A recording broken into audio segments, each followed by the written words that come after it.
New moves to close a major loophole. Lawmakers pressing President Biden to take action as they work to avoid helping Beijing make strides in the semiconductor race.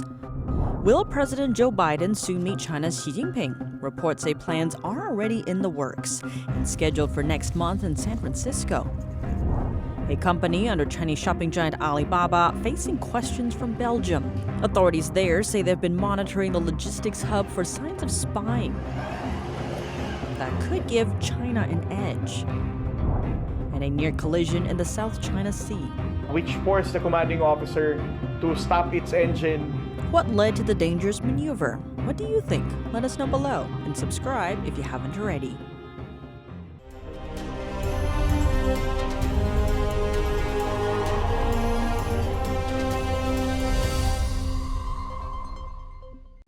Welcome to China in Focus. I'm Tiffany Meyer. New pressure on the Biden administration.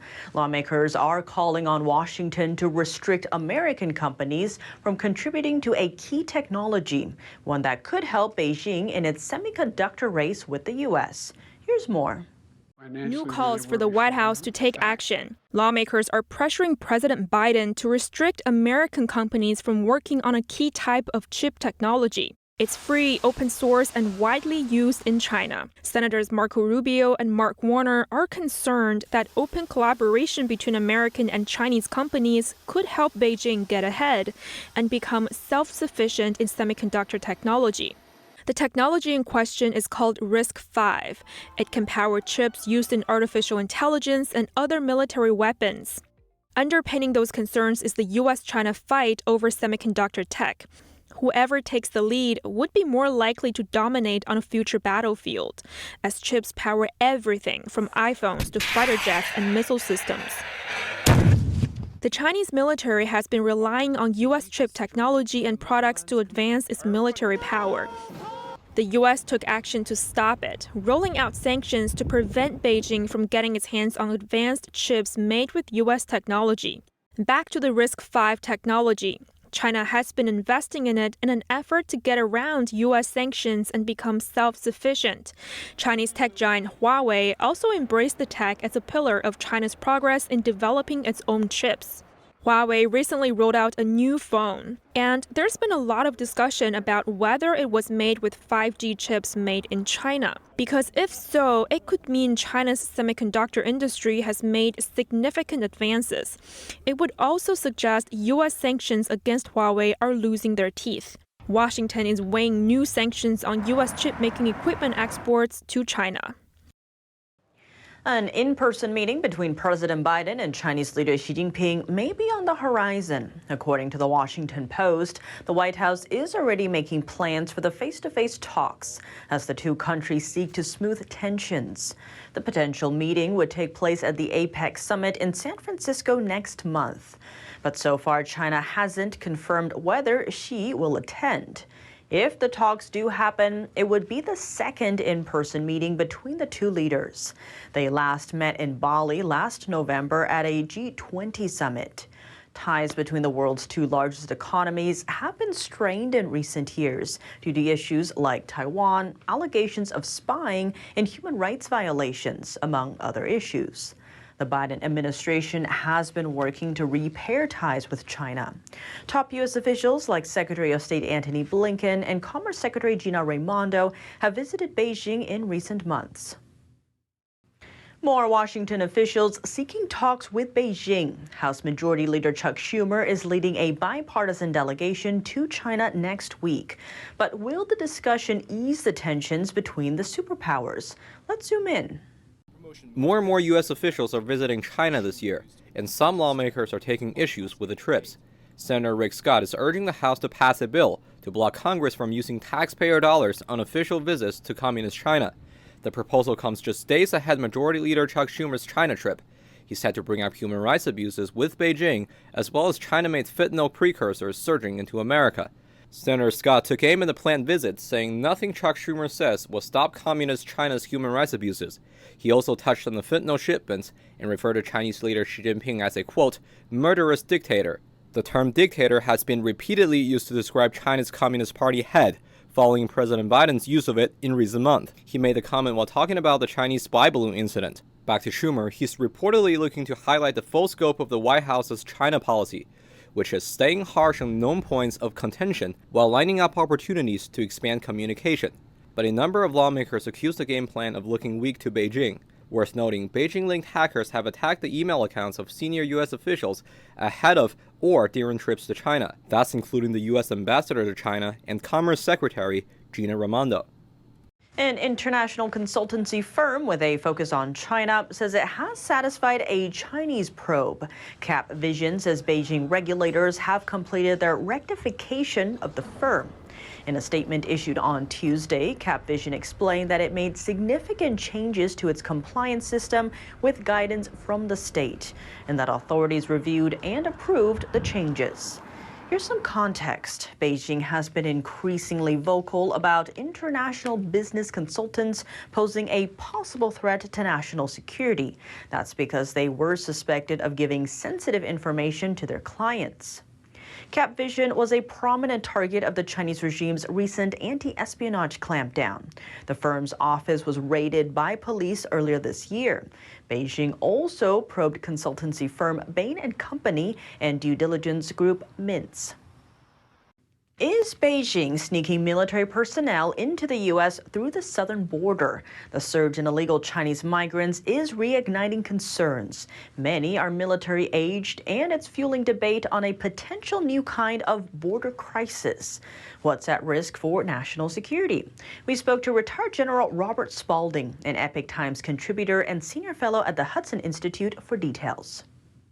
Speaking of China and fentanyl, one demographic of people coming across that's been reported a lot on are military-aged Chinese men. Why do you think they're coming over in such large numbers now? Well, that's the thing that really concerns me, because there is an exit ban in China, and it's not easy for a Chinese person to get approval to leave the country. It's something that each person has to be approved. And so if there is an exit ban going on in China by the Chinese Communist Party, then how are these people, forget about the fact that they're coming through the U.S. southern border. How are they actually getting out of China? That's what I would like to know.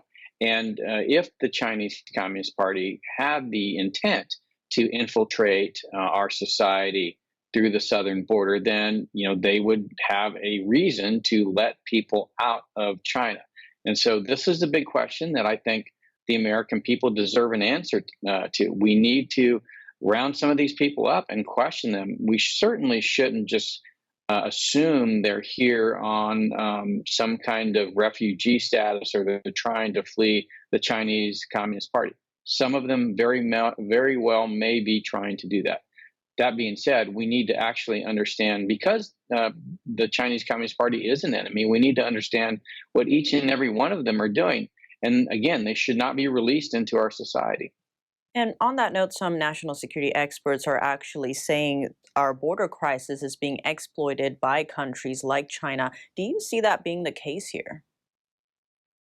Well, not just China. I mean, you have people coming literally from all over the world. Some of them could be terrorists. Some of them could be drug traffickers or human traffickers. These are all things that, come when you have a border that's not being protected. An escalation in the hotly contested South China Sea. A Chinese Coast Guard ship almost collided with a Filipino ship there, getting as close as 3 feet. Which forced the commanding officer to stop its engine and to reverse its engine so that he won't be able to ram the China Coast Guard vessel. The Chinese ship had tried to block the Filipino ship from supplying its troops on a disputed atoll. Both China and the Philippines claim the atoll as their own. They have carried out dangerous maneuver and blocking operations to the Philippine Coast Guard to prevent our routine operation in providing supply for our military troops. This comes after a series of provocative moves from Beijing. Chinese Coast Guard ships recently deployed floating barriers in the South China Sea, aiming to prevent Filipino ships from nearing the disputed territory. Last month, a Chinese Coast Guard ship sprayed a Philippine vessel with a water cannon. China called it a warning for the Philippines. Espionage questions are floating around Chinese shopping giant Alibaba. Belgium's intelligence service says it's been watching a logistics hub under the company. The hub operates out of Europe's fifth largest cargo airport in eastern Belgium and sends products sold by online shopping platform AliExpress to customers across Europe. The hub opened back in 2018 when the country signed an over $100 million investment deal with the company.